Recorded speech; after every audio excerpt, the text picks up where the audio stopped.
Capítulo 2. Tornando-se o lugar da habitação de Deus. Nascemos para viver sob seus abertos. Sem essa bênção, falharemos em suprir a terra com os recursos do céu. Minha esposa e eu estávamos em um culto na cidade de Fortuna, na Califórnia, com várias pessoas da nossa escola e equipe. Muitos pastores locais também estavam presentes. Os pastores abraçaram a mensagem do reino e encorajaram suas congregações a participarem. A cura foi extremamente fácil naquela noite. De cerca de 200 pessoas houve aproximadamente 40 a 50 que reconheceram que Deus havia curado seus corpos naquela noite. Havia uma mulher que tinha o nervo óptico destruído. Os médicos disseram que ela nunca veria com aquele olho outra vez, mas ela foi curada e agora pode ver. Uma pessoa surda também foi instantaneamente curada naquela noite, assim como uma mulher presa a uma cadeira de rodas por causa de uma artrite debilitante. Ela dançava e gritava, expressando a alegria por sua libertação. Outro milagre maravilhoso ocorreu quando nossos alunos oraram por uma criança com os pés tortos. Ela também foi curada. Porque os líderes se uniram em unidade e amor, foi muito fácil entrar na dimensão dos milagres. Uma revolução na hora certa. Estou incrivelmente entusiasmado com a revolução que vejo acontecer na igreja. Estamos novamente nos tornando a habitação de Deus que foi prometida na Bíblia. Tivemos fome demais, oramos por mais. E agora estamos recebendo revelações sem precedentes dos nossos privilégios e responsabilidades no reino de Deus. Essas percepções não estão nos levando apenas a refletir, as pessoas estão agindo com base nelas, e cada vez mais, a vontade de Deus está sendo feita na terra assim como no céu. A Bíblia fala em diversas passagens sobre sermos a habitação de Deus, e a casa de Deus na terra. O que significa ser a casa de Deus? Por que esse conceito importa? Como ele deveria mudar a maneira como vivemos nossa vida cristã diária? O que isso tem a ver com renovar a nossa mente? A resposta é: a ideia de sermos a casa de Deus tem tudo a ver com essas coisas. Vamos começar voltando à primeira menção à casa de Deus na Bíblia. Ela está em Gênesis 28, que diz: Partiu Jacó de Berseba e seguiu para Harã. Tendo chegado a certo lugar, ali passou a noite, pois já era sol posto, tomou uma das pedras do lugar, fê-la seu travesseiro e se deitou ali mesmo para dormir. E sonhou, eis posta na terra uma escada cujo topo atingia o céu, e os anjos de Deus subiam e desciam por ela. Perto dele estava o Senhor e lhe disse: Eu sou o Senhor, Deus de Abraão, teu pai, e Deus de Isaque. A terra em que agora estás deitado, eu te a darei, a ti a tua descendência. Despertado Jacó do seu sono, disse: Na verdade, o Senhor está neste lugar, e eu não o sabia. E, temendo, veio a este lugar. É a casa de Deus, a porta dos céus.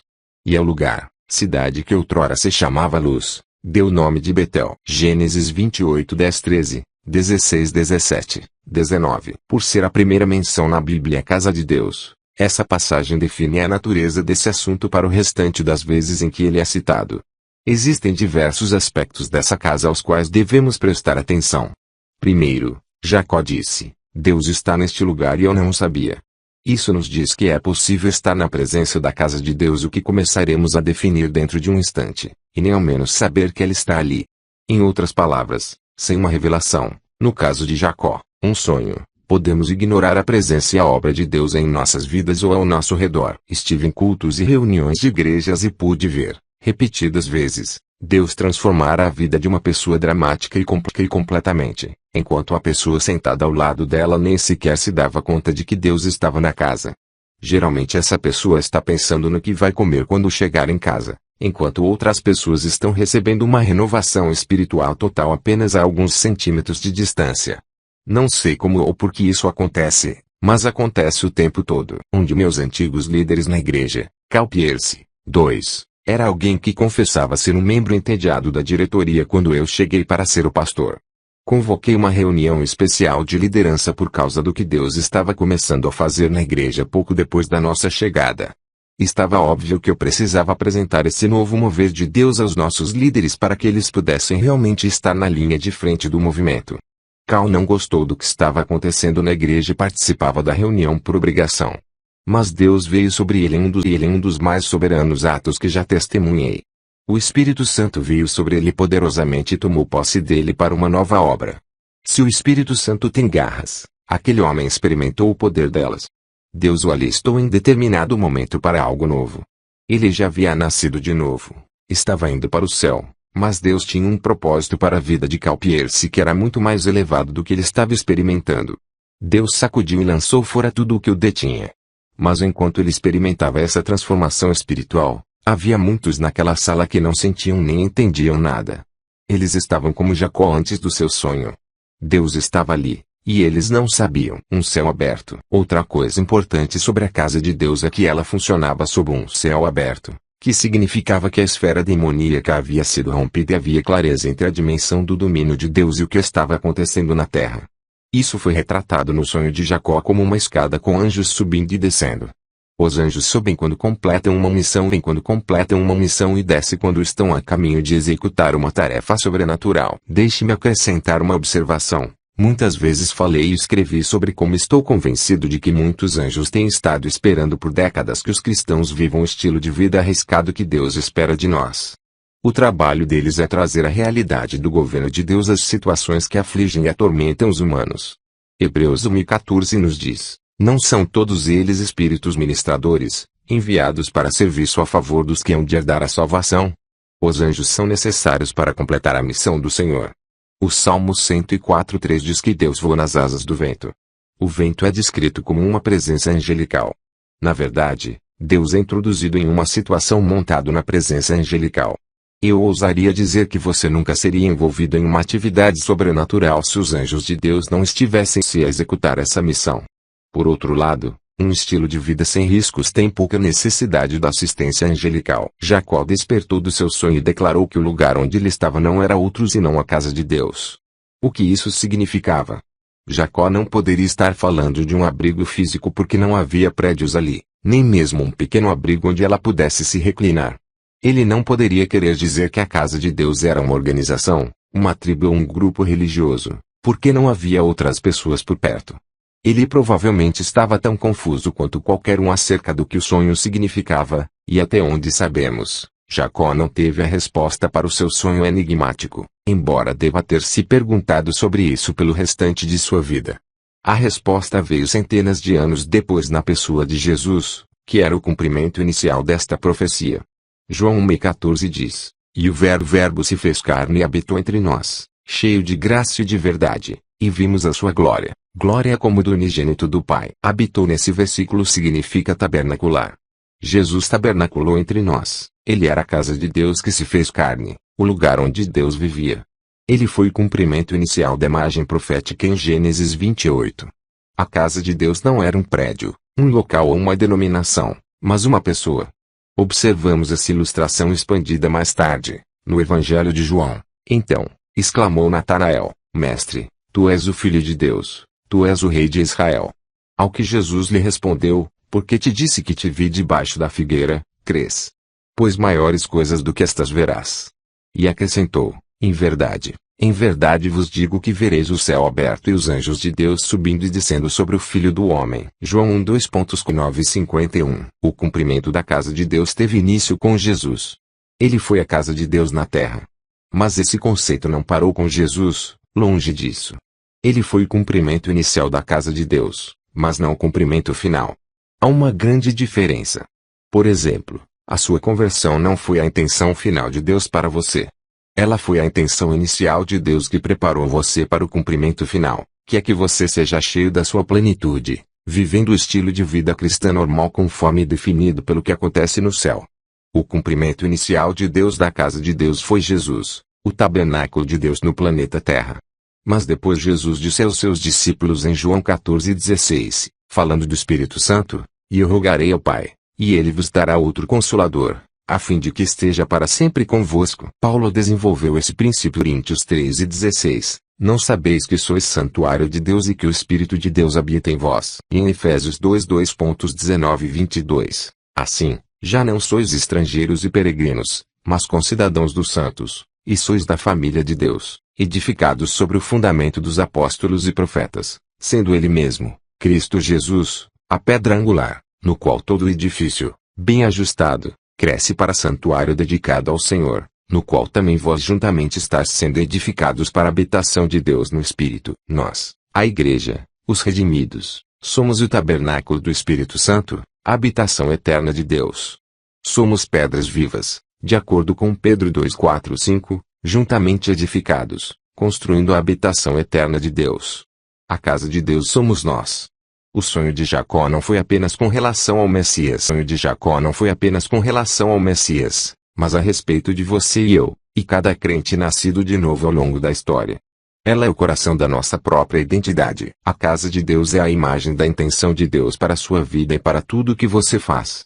Deus quer uma casa onde Ele habite, onde os anjos subam e desçam em missão e os céus estejam abertos sobre um povo que habita nele, o que significa que eles devem permanecer ligados em seu afeto e amor a Ele. Deus deseja intensamente invadir este mundo com a realidade do que foi comprado no Calvário. Mas Ele espera por um povo que viva a vida cristã normal, colocando-se em risco, recorrendo constantemente aos recursos invisíveis do céu que têm permanecido inativos. É assim que funcionamos como a casa de Deus. Se entendermos e formos confiantes em nossa identidade como a casa de Deus, poderemos realizar grandes façanhas. Nenhum poder das trevas em qualquer dimensão da criação pode impedir a nossa comunhão com o Pai. Há um céu aberto sobre cada um de nós, desde o cristão mais novo até o mais maduro. Ser a casa de Deus significa que temos exatamente a mesma autoridade que Jesus tem à direita do Pai. Fomos designados e revestidos de poder para ser a sua casa, a sua personificação na terra. Como um cristão, neste exato momento, você tem liberdade e acesso absolutos ao céu. Estive em muitas cidades conhecidas pelas trevas que existem sobre elas. Mas as práticas dos líderes ocultistas não podem bloquear o céu aberto sobre nenhum crente que permaneça em Cristo. Até os endemoniados, por mais atormentados que fossem, não podiam impedir ter um encontro com Deus quando caíam aos pés de Jesus em adoração. Quando estou nesses lugares, nunca percebo a falta de um céu aberto, a não ser que eu fique impressionado com os feitos do diabo ali. Mas algumas de nossas escadas não têm sido usadas há muito tempo. Não há anjos subindo ou descendo porque não temos em nosso problema. Para ser a casa de Deus, temos de nos agitar e nos encher com a vida, a alegria, a cura e a paz que são normais no céu. Precisamos firmar o nosso coração no propósito de ser uma casa cheia com a sua glória por onde quer que vamos. A porta do céu. Vamos passar das escadas e casas para as portas, que também são mencionadas em Gênesis 28, e que fazem parte do nosso chamado como a casa de Deus. Você se lembra de que Jacó disse: quão temível é este lugar! É a casa de Deus, a porta do céu. Gênesis 28:17. Vamos esclarecer desde o início que quando falamos sobre portas não estamos falando de algo novo com relação à salvação. Jesus se referiu a si mesmo em outra parte dos evangelhos como a porta, ver João 10:9. Ele é a única porta para a salvação, não existe outro caminho. Mas no contexto de Gênesis 28 e em outras partes da Bíblia, porta parece significar um lugar de transição e acesso. Na dimensão natural, você pode passar por uma porta para ir do seu quintal da frente para a calçada, ou do seu quintal dos fundos para a sua garagem. Do mesmo modo, quando falamos sobre a igreja ser a porta do céu, estamos nos referindo ao lugar onde a realidade do seu domínio tornar-se disponível para toda a humanidade. O seu mundo invade o nosso. Jesus falou sobre portas em Mateus 16:2-18-19. Também eu te digo que tu és Pedro, e sobre esta pedra edificarei a minha igreja, e as portas do inferno não prevalecerão contra ela. Dar-te-ei as chaves do reino dos céus. O que ligares na terra terá sido ligado nos céus, e o que desligares na terra terá sido desligado nos céus. A igreja é a porta do céu, outra maneira de dizer a casa de Deus. Agora, Jesus era mais moço, lia isso de forma errada e pensava que significava que as portas do céu prevalecerão contra o ataque do inimigo. Isso se encaixava melhor na minha teologia, naquela época. Eu via a igreja como um grupo de pessoas trancadas dentro de um local, com os ombros contra a porta, procurando manter sua posição enquanto o diabo e seus serviçais poderosos batiam contra ela. Eu via a igreja em uma postura de medo e fraqueza, tentando proteger o que tínhamos até que Deus se apressava e nos resgatava do grande e mau diabo. Mas Jesus nos deu uma imagem oposta. Ele disse: as portas do inferno não prevalecerão. Já lhe ocorreu que estamos no ataque e não na defesa? Os principados e as potestades que estabelecem domínios ou portas por toda a terra não prevalecerão contra nós. Estamos avançando e vencendo, e Jesus promete que no fim, nenhuma porta do inferno prevalecerá. E que no fim, nenhuma porta do inferno prevalecerá. Uau! Então onde ficam precisamente as portas do inferno? Onde o diabo se senta com poder. Você deve se lembrar da nossa conversa sobre renovar a mente, em que chamei a mente de a guardiã do reino de Deus. Ela é um lugar de acesso, transição e poder. Com isso, podemos concluir que as portas do inferno estão colocadas na mente das pessoas. Jesus deixou isso claro. Desde esse tempo, começou Jesus Cristo a mostrar a seus discípulos que lhe era necessário seguir para Jerusalém e sofrer muitas coisas dos anciãos, dos principais sacerdotes e dos escribas, ser morto e ressuscitado no terceiro dia. E Pedro, chamando-o à parte, começou a reprová-lo, dizendo: Tem compaixão de ti, Senhor, isso de modo algum te acontecerá. Mas Jesus, voltando-se, disse a Pedro: Arreda, Satanás. Tu és para mim pedra de tropeço, porque não cogitas das coisas de Deus, e sim das dos homens. Mateus 16 2.21-23. Ele não disse: Pedro, seu adorador do diabo. Ele não falou: Você está cheio de todo tipo de práticas e enganos ocultos. Ele disse: A sua mente está cheia das coisas do homem. Uma coisa muito importante a ser lembrada é que o diabo recebe poder pela concordância humana. Essa postura mental era uma porta a partir da qual Satanás era liberado para trazer sua destruição. Dizer, sou apenas humano é dizer, sou apenas satânico. A humanidade sem Cristo no centro é satânica por natureza. Quando você recebeu o Espírito de Deus, perdeu o privilégio de afirmar, sou apenas humano. Você é muito mais que isso. Na verdade, Paulo repreende a igreja de Corinto por se comportar como meros homens. 3. Em 2 Coríntios 10:5 a Bíblia confirma a localização da porta do inferno quando diz: Levo todo pensamento à obediência de Cristo. A porta do inferno está em nossa mente todas as vezes que concordamos como inimigo. Eu dou poder a ele todas as vezes que concordo com uma perspectiva centrada no homem ou com a sabedoria natural que não conhece a Deus. Dou poder às forças demoníacas e me torno uma porta para liberar seu poder de matar, roubar e destruir na minha vida. É assustador, mas a Bíblia indica que isso é verdade. O povo que é a porta. O nosso objetivo, então, é concordar com o céu o tempo todo, deixar a nossa mente ser a porta do céu, onde os anjos sobem e descem livremente para cumprir missões ordenadas por Deus. Isso não quer dizer que eles fluam literalmente pela nossa mente. Eles simplesmente são liberados por meio da nossa concordância. A Bíblia confirma isso quando diz: O que ligares na terra terá sido ligado nos céus, e o que desligares na terra terá sido desligares na terra terá sido desligado nos céus. Mateus 16:19. Esse foi o foco do ministério de Jesus, e é uma grande palavra de autoridade para nós. Tudo o que ligarmos já foi ligado. Nossa tarefa é ver o que está ligado lá em cima, e depois ligá-lo aqui. Tudo que é livre para funcionar na dimensão celestial precisa ser liberado aqui. Devemos ser o povo que é a porta para o livre fluir das realidades celestiais neste planeta. Há não muito tempo uma mulher veio para receber oração durante um de nossos cultos. Seu bebê havia morrido no ventre, mas a pessoa que estava orando por ela dizia: o bebê não está morto. A mulher dizia: desculpe-me, mas já fui ao médico, eles fizeram o teste, e eles vão retirar a criança na próxima semana. A pessoa que estava orando disse: a criança não está morta. O Senhor me diz isso e ele diz que a criança está viva. Aquela mulher voltou ao médico. A morta agora estava viva. A pessoa que estava orando havia atuado sob um céu aberto. Ela se tornara uma porta, para que o que foi dito pelo Pai no seu trono fosse executado sem impedimento pelos anjos em missão na terra. Ouvi sobre ligar e desligar pela primeira vez há mais de 25 anos, e comecei a experimentar isso.